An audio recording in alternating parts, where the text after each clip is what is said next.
Welcome to ফুরফুরে blogs. আজকে বানাতে চলেছি এই মরিচের আচার, আম দিয়ে তেঁতুলের টক দিয়ে মরিচের আচার। এই যে আমরা সব ইনগ্রিডিয়েন্টস নিয়েছি, আপনারা দেখতেই পাচ্ছেন। সবচেয়ে মজার ব্যাপার হচ্ছে আমরা এই যে নিউ ইয়র্কে আছি, একটা আমের দেখা পাই নাই। কারণ হচ্ছে বাংলাদেশের মতো টক আম এখানে পাওয়া যায় না। যদিও পাওয়া যায় সেটা হচ্ছে ফ্লোরিডা, ক্যালিফোর্নিয়ার ওইদিকে পাওয়া যায়। তো আম খুঁজতে খুঁজতে জীবনটা তেজপাতা হয়ে গেল। আমের আচার বানানো যতটা সহজ, খাওয়া যতটা সহজ, আমের জিনিসপত্র জোগাড় করা আরও কঠিন কাজ। তারপরে আমরা জ্যামাইকা জ্যাকসন হাইটে গেলাম। নিউ ইয়র্কের জ্যাকসন হাইট আর জ্যামাইকা এমন একটা জায়গা যেটায় আপনি সকল ধরনের গুলিস্তান, কারওয়ান বাজারের মানুষজন এখানে আপনি পেয়ে যাবেন, সবাই বিদ্যমান। এখানে বোরকা পরে, সাদা ওড়না পরে একটা মহিলাকে দেখছি যে কিনা ভিক্ষা করে। আর লুঙ্গি পরা লোকজন তো আছে। হেন কোনো জিনিস নাই বাংলাদেশে যে আপনি এখানে পাবেন না, সব কিছু পাওয়া যায়। আখের রসের থেকে শুরু করে আপনার আমের জুস, আমের রস, তারপরে সব কিছু, মানে কি নেই সবই আছে। তো আমরা এখানে অনেক ঘুরি ফিরি, তারপরে আমরা এগুলা কিনি। চলে যাই আমরা আচারে।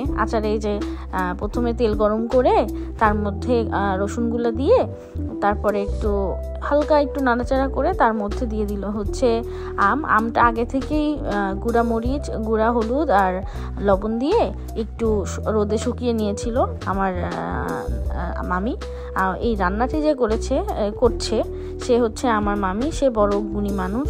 সে যেমন রাঁধে তেমন চুলও বাঁধে। সে আবার এখানের একটা ইউনিভার্সিটির প্রফেসরও। তো সে এই আচারটা বানায়, খুবই মজা হয়। আর ওরা এই আচারের মধ্যে আর একটা মরিচ দেয়, কি যেন ক্যারোলিনা পেপার, সেটা ছিল না মনে হয়, এই কারণে ওটা দিতে পারে নাই। তো গাছের যত মরিচ আছে সেই মরিচ দিয়েই আর কি এই আচারটা বানিয়েছে। এই যে এখন একটু তেঁতুলের কাঠটা করে নিল। তেঁতুলের কাঠটা করে নেওয়ার পরে এবার সব কিছু একটু হালকা করে দিল। এবার এর মধ্যে প্রথমে দিয়েছে লবণ, তারপরে দিয়েছে চিনি, তারপরে দিয়েছে হচ্ছে একটু হালকা আদা রসুন বাটা তো দেয়নি, আদা বাটাটা দিয়েছে। দেওয়ার পরে এই যে নেড়ে নিচ্ছে। আপনারা দেখতে থাকুন। আমি তো এখন দেখতেছি আমার পুরো জিভে পানি চলে আসছে, এত মজা হয়েছিল। আর গন্ধে পুরো বাসা ময়ময় করছিল। এই যে একটু ব্রাউন সুগার দিয়েছিল অবশ্য তখন। এই যে গেল। এবার চলেন গল্পে যাই। তো আগে আমরা শুনতাম যে, আমি ছোটবেলা থেকে অনেক আচার খাই। তো আমি আচার খেলে আমার নানি দাদিরা বলতো, এত আচার খাইতে হয় না, এত আচার খাইলে কি হয়, হ্যাঁ আচার নাকি খালি প্রেগনেন্ট ওমেনরাই খাবে। কিন্তু আচার তো এমন একটা জিনিস, না খেয়ে কোনোভাবেই পারা যায় না। এখন আমার দেশের যে রুচি আচার, প্রাণ আচারের যে প্যাকেট চারটিগুলো আছে, ওইগুলো আমি এখানে খুঁজে পাই, ওইগুলো এখান থেকে খাই, খুবই মজা।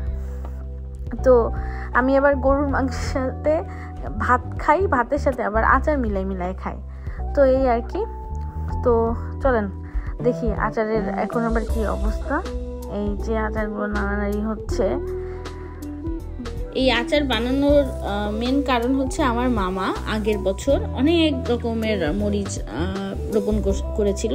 তো নানা রকমের, পৃথিবীর সবচেয়ে যে ঝাল মরিচ যেটা ক্যারোলিনা রিপার, সরি আমি প্রথমে ভুল বলেছি, ক্যারোলিনা অন্য একটা কি বলেছিলাম।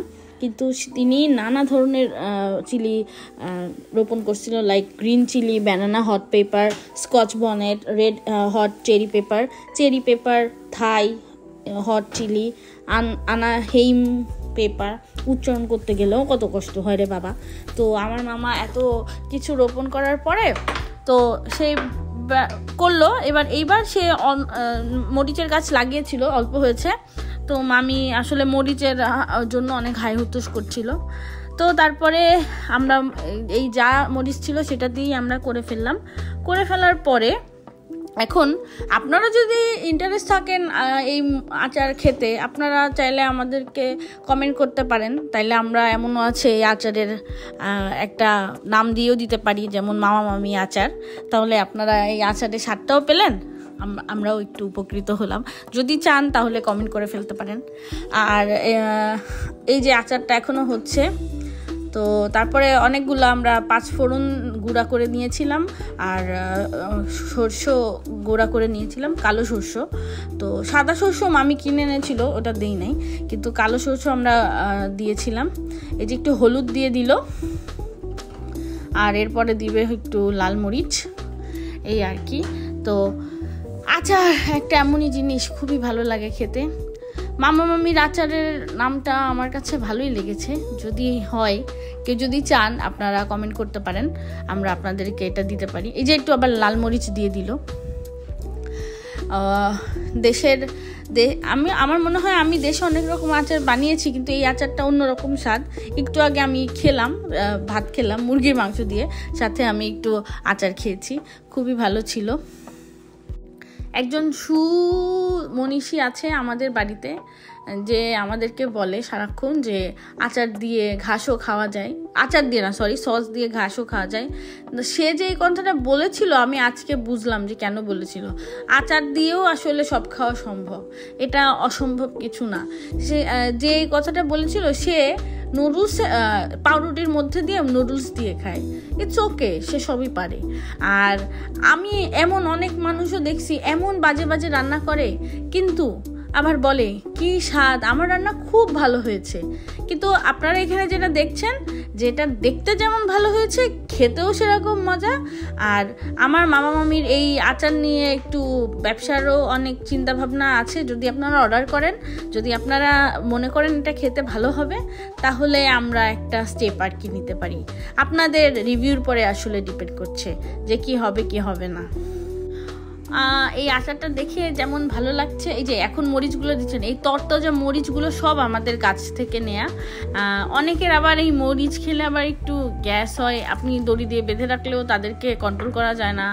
বুঝতেই পারছেন, গ্যাস ফর্ম করলে যেমন শব্দ হয় আর কি। তো এই মরিচগুলো, এই মরিচ যা দেখছেন সব গাছের। আমরা আমটা জাস্ট কিনে আনছি, আর সব কিছুই আমরা আমাদের এইখান থেকেই, মানে বাসায় উৎপাদন করাই জিনিসপত্র, খালি একটু মশলাপাতি আর কি কিনতে হয়েছে। আর তেলটা তো বললামই, রাঁধুনির আমি একটু করে দিয়েছিলাম, মানে প্রমোট করে দিয়েছিলাম। ওরা আমাকে কোনো পেমেন্ট দিবে না আমি জানি, তারপরে বলে দিলাম। তো এই আর কি, আমরা এই যে বানাচ্ছি, যে বড় বড় মরিচগুলা, এগুলাও আমরা দিয়েছি। মরিচগুলো আমি দেওয়ার আগে আমি এই মরিচগুলা ফুটো করে নিয়েছিলাম। আবার এই আচারের মধ্যে অনেকখানি ভিনেগারও দেওয়া হয়েছে, যাতে আচারটা ভালো থাকে। খুব যত্ন করে এই আচারটি বানানো হয়েছে। আশা করছি আপনাদের খুবই ভালো লাগবে, খেতে পারবেন। আমার তো ছোটোবেলায় একটা স্মৃতি আছে, আমার নানি অনেক রকমের আচার বানাতো। আর একটা নানি ছিল আমার, আসলে আমার দুইটা নানি, মানে আমার আর একটা নানি বোন আছে, সে আমাদের সাথে থাকতো, আমি তাদের সাথে থাকতাম। তো আমার ওই নানিটা অনেক রকম আচার বানায় আপনার খাটের তলে লুকিয়ে রাখতো। তো যখনই তারা বাসায় থাকতো না বা কেউ থাকতো না, তখন আমি আচারগুলো চুরি করে করে নিয়ে খেয়ে ফেলতাম। ও এখন এই যে এই কালো যে জিনিসটা দেয়া হচ্ছে খয়েরি, এটা হচ্ছে তেঁতুলের কাঁধ, এটা দিয়ে আর কি আচারের স্বাদটা আরও দ্বিগুণ হয়ে যায়।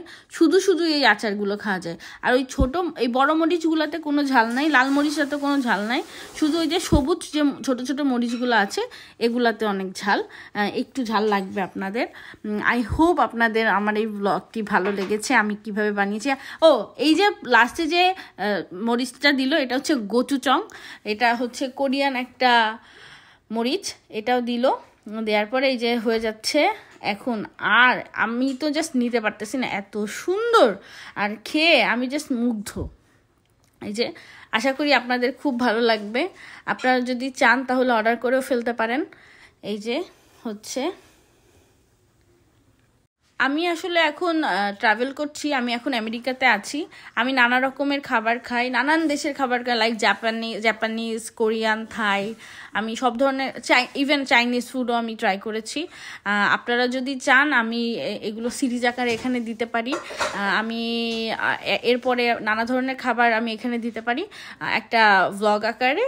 তো hope you guys like my video and stay tune. Thank you, bye by.